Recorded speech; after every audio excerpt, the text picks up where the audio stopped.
Assalamualaikum warahmatullahi wabarakatuh. Salam sejahtera bagi kita semuanya. Om Swastiastu, Namo Buddhaya, salam kebajikan. Yang saya hormati hadirin, saudara-saudara, sebangsa dan setanah air. Krisis, resesi, dan pandemi itu seperti api. Kalau kita bisa hindari, kalau bisa kita hindari. Tetapi jika hal itu tetap terjadi, banyak hal yang bisa kita pelajari. Api memang membakar, tetapi juga sekaligus menerangi. Kalau terkendali, dia menginspirasi dan memotivasi. Dia menyakitkan, tetapi sekaligus juga bisa menguatkan. Kita ingin pandemi ini menerangi kita untuk mawas diri, memperbaiki diri, dan menguatkan diri kita dalam menghadapi tantangan masa depan. Pandemi ini seperti kawah candra di muka, yang menguji, yang mengajarkan, dan sekaligus mengasah.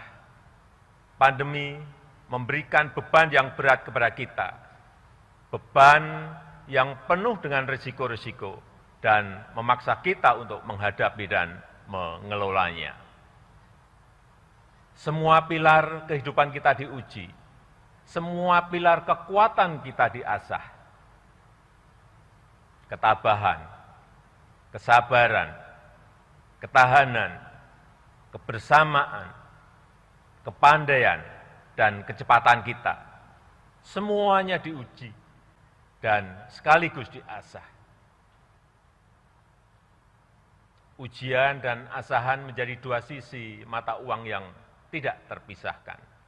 Bukan hanya beban yang diberikan kepada kita, tetapi kesempatan untuk memperbaiki diri juga diajarkan kepada kita.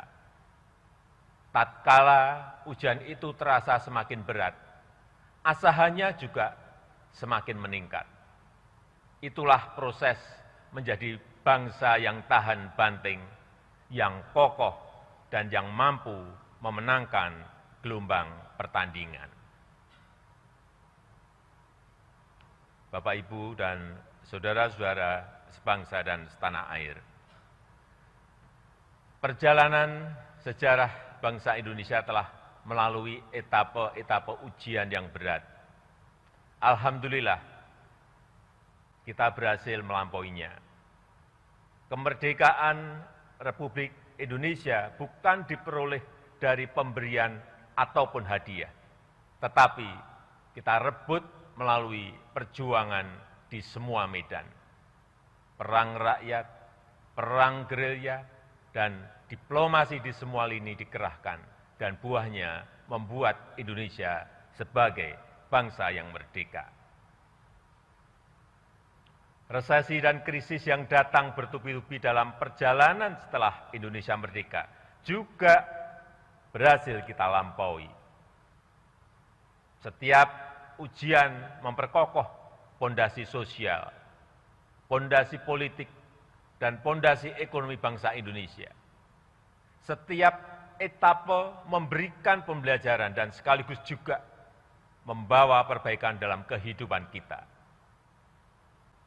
Pandemi COVID-19 telah memacu kita untuk berubah, mengembangkan cara-cara baru, meninggalkan kebiasaan-kebiasaan lama yang tidak relevan, dan menerobos ketidakmungkinan. Kita dipaksa untuk membangun normalitas baru dan melakukan hal-hal yang dianggap tabu selama ini.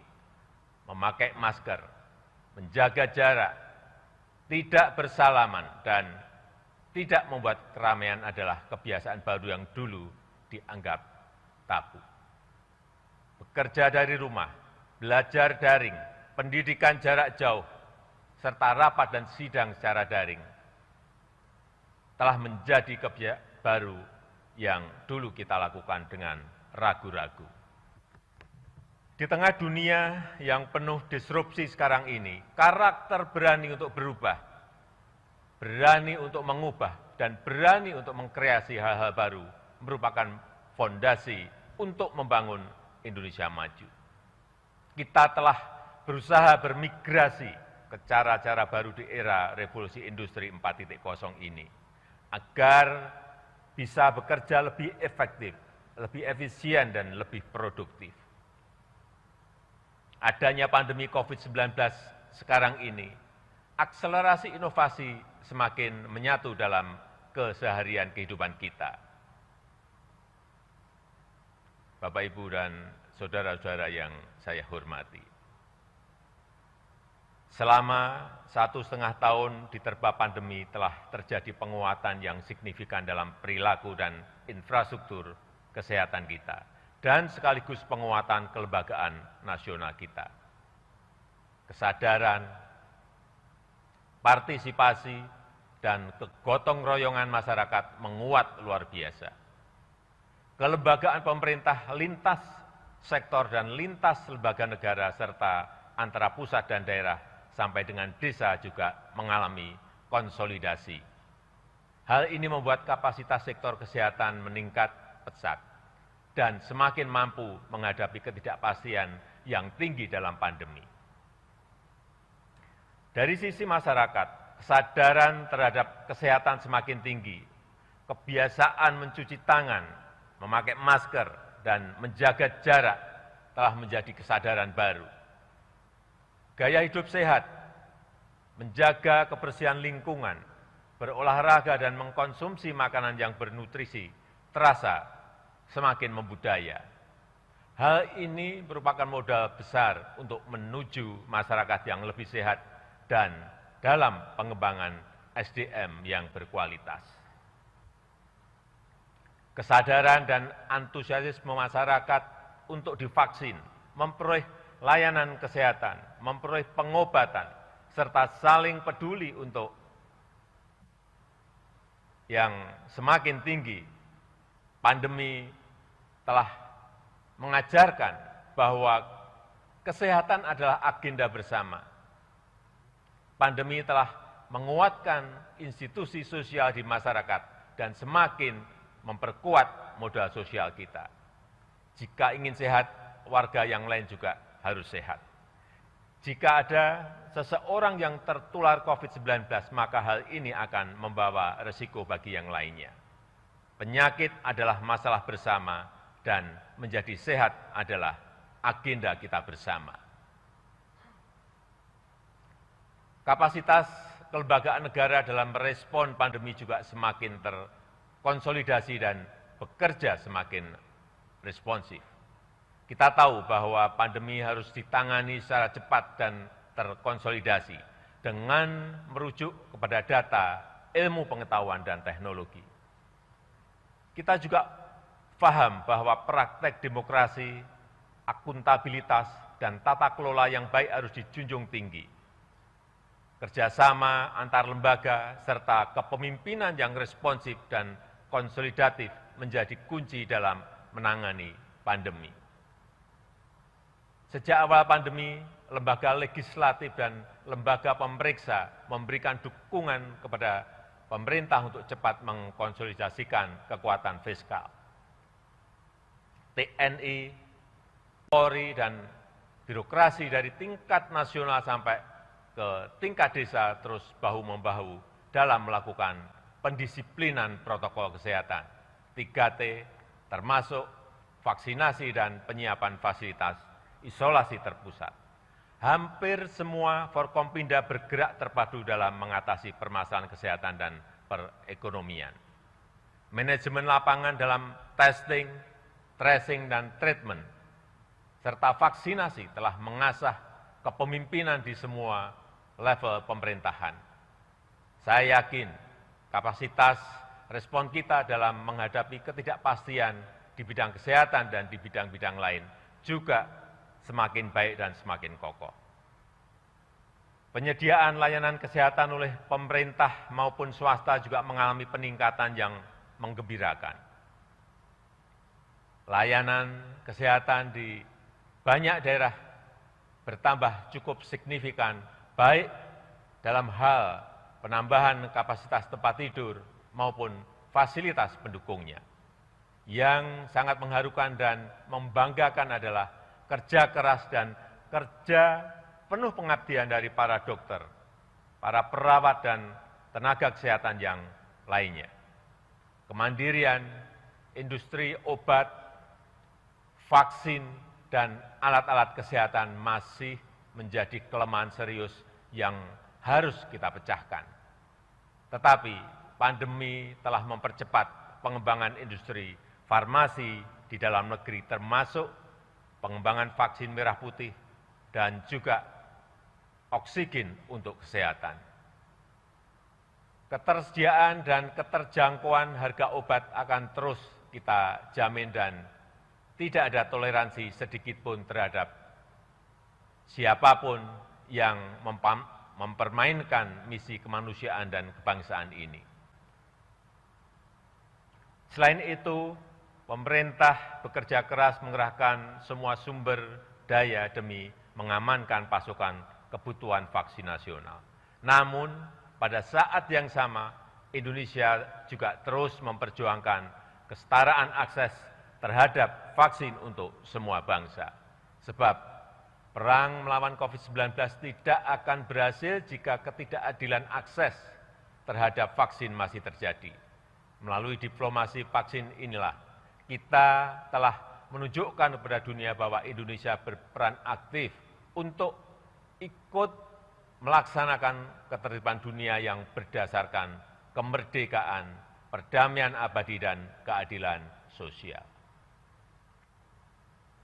Bapak, Ibu, dan saudara-saudara yang saya muliakan, walaupun kita sangat berkonsentrasi dalam menangani permasalahan kesehatan, tetapi perhatian terhadap agenda-agenda besar menuju Indonesia maju tidak berkurang sedikit pun. Pengembangan SDM berkualitas tetap menjadi prioritas.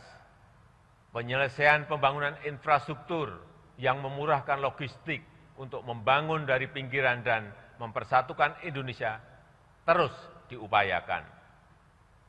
Reformasi struktural dalam rangka memperkuat pembangunan ekonomi yang inklusif dan berkelanjutan tetap menjadi agenda utama.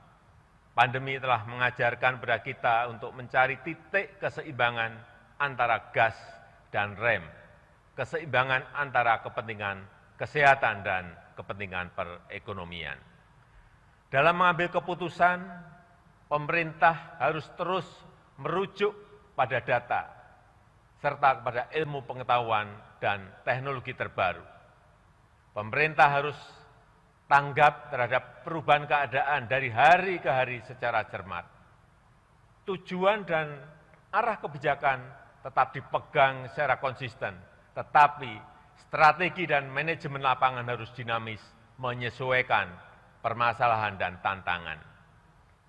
Pengetatan dan pelonggaran mobilitas masyarakat misalnya harus dilakukan paling lama setiap minggu dengan merujuk pada data-data terkini. Mungkin hal ini sering dibaca sebagai kebijakan yang berubah-ubah atau sering dibaca sebagai kebijakan yang tidak konsisten. Justru itulah yang harus kita lakukan untuk menemukan kombinasi terbaik antara kepentingan kesehatan dan kepentingan perekonomian masyarakat. Karena virusnya yang selalu berubah dan bermutasi, maka penanganannya pun juga harus berubah sesuai dengan tantangan yang dihadapi. Pengetatan mobilitas yang tidak bisa dihindari ini membuat pemerintah harus memberikan bantuan sosial yang lebih banyak dibanding pada situasi normal. Program Keluarga Harapan PKH, kartu sembako, diskon listrik, subsidi gaji, bantuan produktif usaha mikro, bantuan sosial tunai, BLT dana desa, dan program kartu prakerja juga terus ditingkatkan. Subsidi kuota internet untuk daerah-daerah PPKM juga semaksimal mungkin diberikan kepada tenaga kependidikan, murid, mahasiswa, guru, dan dosen. Yang lebih utama dan merupakan solusi perekonomian yang berkelanjutan, pemerintah memastikan agar masyarakat bisa memperoleh pekerjaan yang layak dan mendongkrak perekonomian nasional. Pandemi memang telah banyak menghambat laju pertumbuhan ekonomi, tetapi pandemi tidak boleh menghambat proses reformasi struktural perekonomian kita. Struktur ekonomi kita yang selama ini lebih dari 55%-nya dikontribusikan oleh konsumsi rumah tangga, harus terus kita alihkan menjadi lebih produktif dengan mendorong hilirisasi, mendorong investasi, dan mendorong ekspor. Fokus pemerintah adalah menciptakan sebanyak mungkin lapangan kerja baru yang berkualitas. Implementasi Undang-Undang Cipta Kerja terus kita percepat. Minggu yang lalu, pemerintah telah meluncurkan OSS, Online Single Submission, yang sangat mempermudah semua level dan jenis usaha, apalagi bagi jenis-jenis usaha yang berisiko rendah. Urusan perizinan, pengurusan insentif, dan pajak bisa dilakukan jauh lebih cepat, lebih transparan, dan lebih mudah. Kesempatan ini harus dimanfaatkan oleh pelaku UMKM untuk mengembangkan usahanya.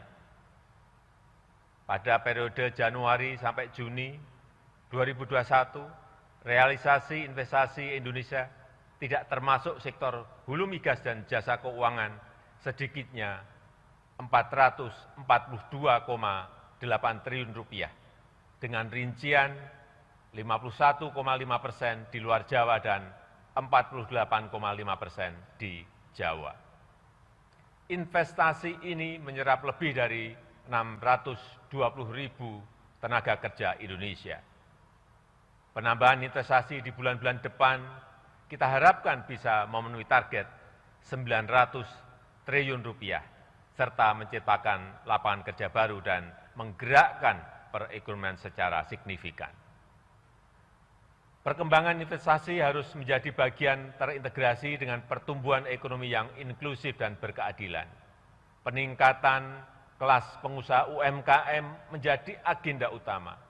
Berbagai kemudahan disiapkan untuk menumbuhkan UMKM, termasuk kemitraan strategis dengan perusahaan besar, agar cepat masuk dalam rantai pasok global. Hal ini diharapkan dapat meningkatkan daya saing produk UMKM serta meningkatkan pemerataan dan kemandirian ekonomi masyarakat.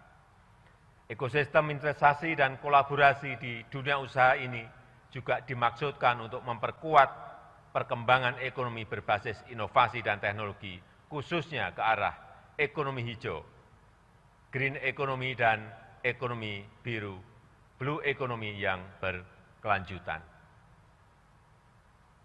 Perkembangan sektor pangan terus kita upayakan untuk membangun kemandirian pangan, transformasi menuju energi baru terbarukan, serta akselerasi ekonomi berbasis teknologi hijau akan menjadi perubahan penting dalam ekonomi kita. Konsolidasi kekuatan riset nasional terus diupayakan agar sejalan dengan agenda pembangunan nasional. Sinergi dunia pendidikan dengan industri dan pengembangan kewirausahaan terus dipercepat melalui program Merdeka Belajar. Hal ini diharapkan mengakselerasi kualitas SDM nasional sekaligus meningkatkan daya saing industri dan produk dalam negeri. Perluasan akses pasar bagi produk-produk dalam negeri menjadi perhatian serius pemerintah. Program Bangga Buatan Indonesia terus kita gencarkan sembari meningkatkan daya saing produk lokal dalam kompetisi global. Pemerintah terus mendorong pengembangan ekosistem ekonomi digital untuk meningkatkan produktivitas masyarakat. Digitalisasi UMKM yang masuk ke aplikasi perdagangan elektronik, e-commerce, dan lokapasar jumlahnya terus bertambah. Sampai Agustus tahun ini, sudah lebih dari 14 juta UMKM atau 22% dari total UMKM yang sudah bergabung dengan aplikasi perdagangan elektronik e-commerce. Partisipasi dalam ekonomi digital ini sangat penting karena potensinya yang sangat besar dan mempermudah UMKM untuk masuk ke rantai pasok global. Tahun 2020 nilai transaksi perdagangan digital Indonesia mencapai lebih dari 253 triliun rupiah. Nilai ini diperkirakan akan meningkat menjadi 330,7 triliun rupiah di tahun 2021. Bapak, Ibu, dan saudara-saudara sebangsa dan setanah air, pandemi COVID-19 juga memberikan hikmah kepada bangsa Indonesia bahwa krisis menuntut konsolidasi kekuatan negara untuk melayani rakyat, meningkatkan kesejahteraan masyarakat, dan meraih Indonesia maju yang kita cita-citakan. Dukungan semua pihak, utamanya lembaga-lembaga negara, menempati posisi sentral. Kerja cerdas dan sinergitas antar lembaga negara menjadi salah satu kunci utama untuk bisa gesit merespon perubahan yang terjadi di masa mendatang. Keseimbangan dan saling kontrol antar lembaga negara sangatlah penting dalam sistem ketatanegaraan kita.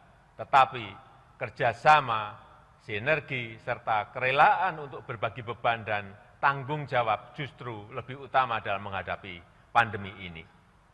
Saya mengucapkan terima kasih yang sebesar-besarnya kepada lembaga-lembaga negara, juga kepada Bank Indonesia, Otoritas Jasa Keuangan, Lembaga Penjamin Simpanan, Komisi Pemberantasan Korupsi, dan Ombudsman Republik Indonesia, termasuk Komisi Pemilihan Umum dan Badan Pengawas Pemilihan Umum atas dukungannya yang konsisten dan produktif selama ini.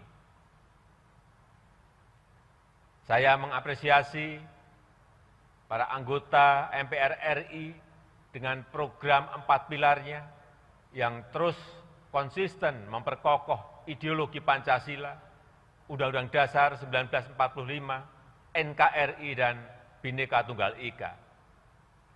Agenda MPR untuk mengkaji substansi dan bentuk hukum pokok-pokok haluan negara juga perlu diapresiasi untuk melandasi pembangunan Indonesia yang berkelanjutan lintas kepemimpinan. Menghadapi pandemi yang membutuhkan penanganan yang luar biasa, DPR RI bersama pemerintah juga telah bekerja keras dan bersinergi untuk membangun fondasi hukum bagi penanganan COVID-19.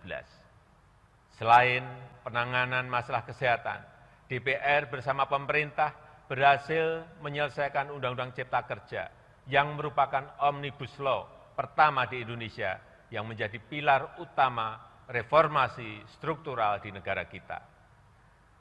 Selain itu, dengan berbagai macam inovasi, DPR terus melakukan penjaringan aspirasi masyarakat dan menjalankan pengawasan terhadap pelaksanaan program-program pemerintah.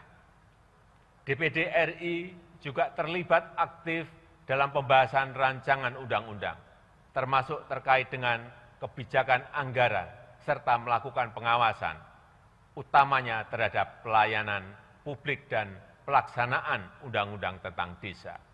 Peran ini memberikan kontribusi dalam ketepatan penanganan pandemi dan sekaligus dalam perbaikan kelembagaan pemerintah daerah ke depan.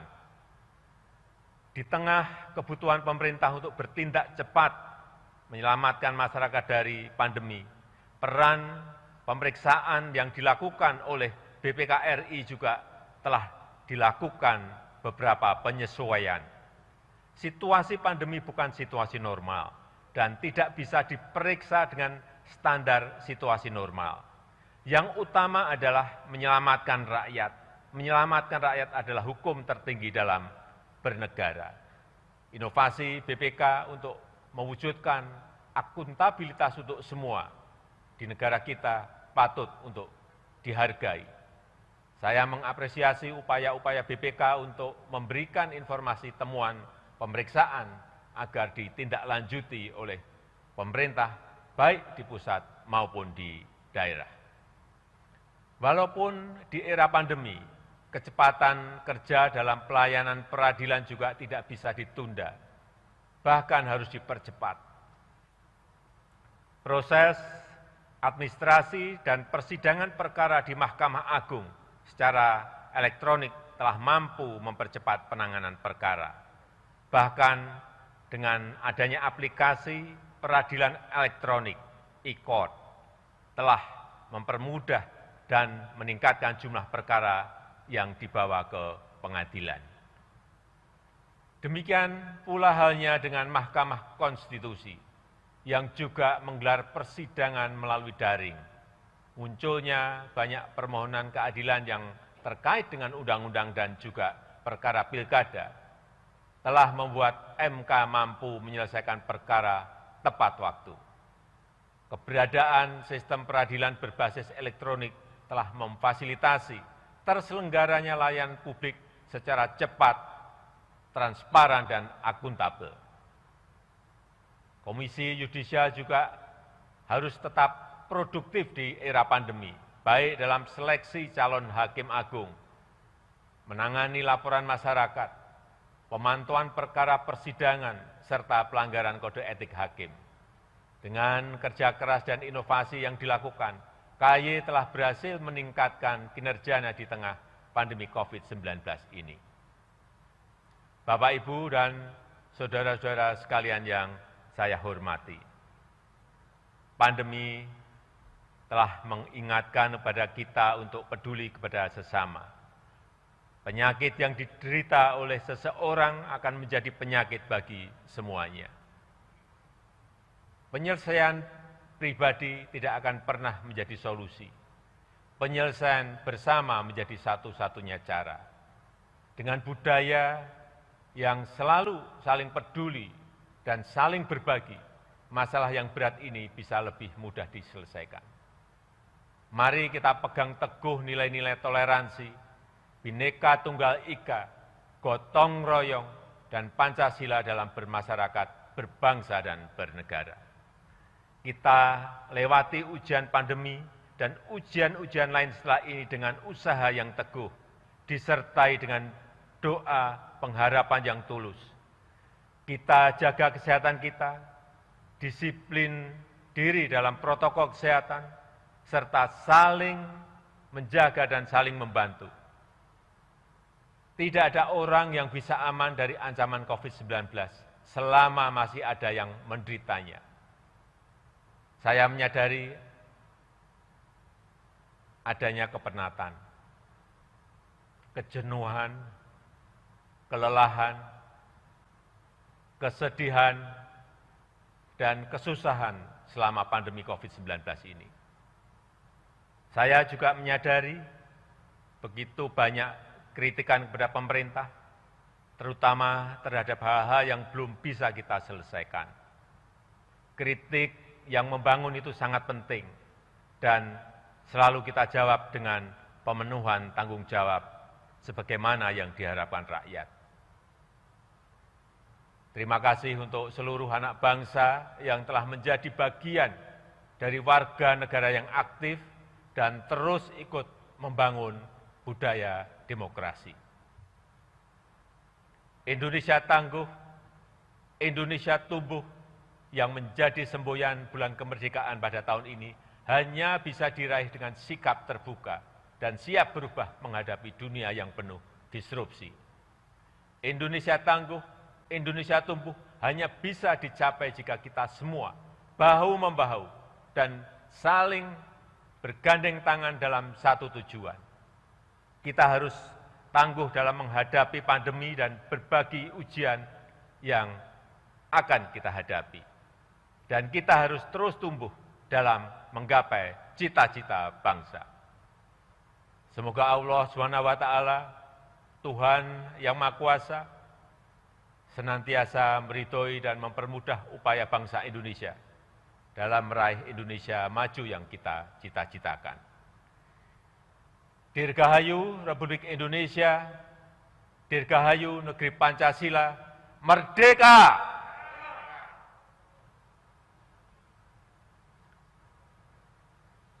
Busana yang saya pakai ini adalah pakaian adat suku Baduy. Saya suka karena desainnya yang sederhana, simpel, dan nyaman dipakai. Saya juga ingin mengucapkan terima kasih pada Pak Jaro Saija, Tetua Adat Masyarakat Baduy, yang telah menyiapkan baju adat ini. Terima kasih. Wassalamualaikum warahmatullahi wabarakatuh. Om Santi Santi Santi Om. Namo Buddhaya. Salam kebajikan.